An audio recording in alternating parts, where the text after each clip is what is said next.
Charlie the latest. When your friend in your And speaking of Russia's partners, Trump is not going after all of them.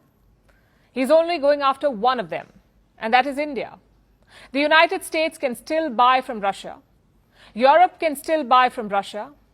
China can still buy from Russia, but India, a strict no. Tonight, we'll take a closer look at this hypocrisy. First up, Russian oil. China makes up 47% of Russia's crude exports, 47%. India makes up 38%. The EU and Turkey both make up 6% each. Next is finished petroleum goods. India does not buy them from Russia. Turkey is the largest importer. They make up 26% of Russia's total sales. China makes up 13% and Brazil 12%. Then you have natural gas. The EU is the top buyer of Russian liquefied natural gas. They make up a whopping 51%. Europe, 51%.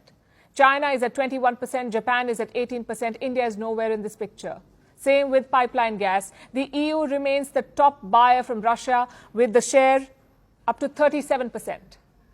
China has 30%, Turkey has 27%, yet none of these countries or groups face tariffs. Turkey is a NATO ally of the United States. So are most members of the European Union. So Donald Trump gives them a free pass. Instead, he targets India. His officials accuse India of funding Russia's war machine. Let's examine that claim. Look at the payments made for Russian energy. This is from December 2022 to July 2025. China paid a total of $197 billion.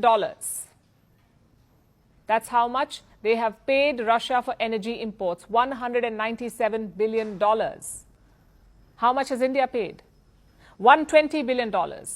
Turkey has paid $80 billion and the European Union has paid $63 billion. This table sums up the hypocrisy. India has paid $120 billion to Russia, but NATO countries have paid $123 billion.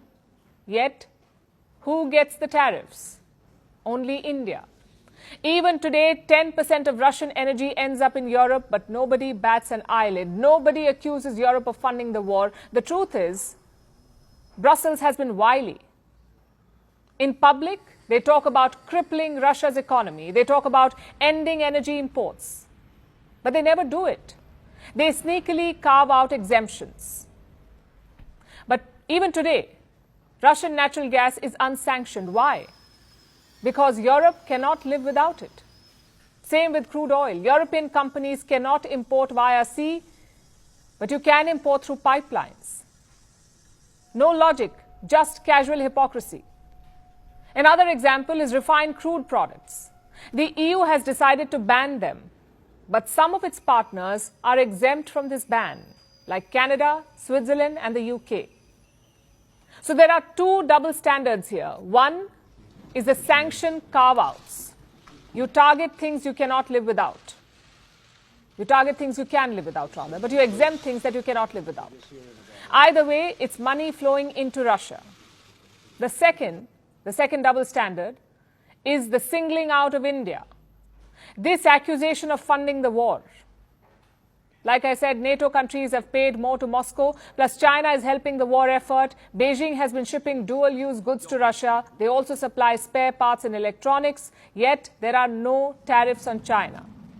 Like a video na comment na share name ya plus sign so there be any update you no be the first person we din the same age Tamal crew.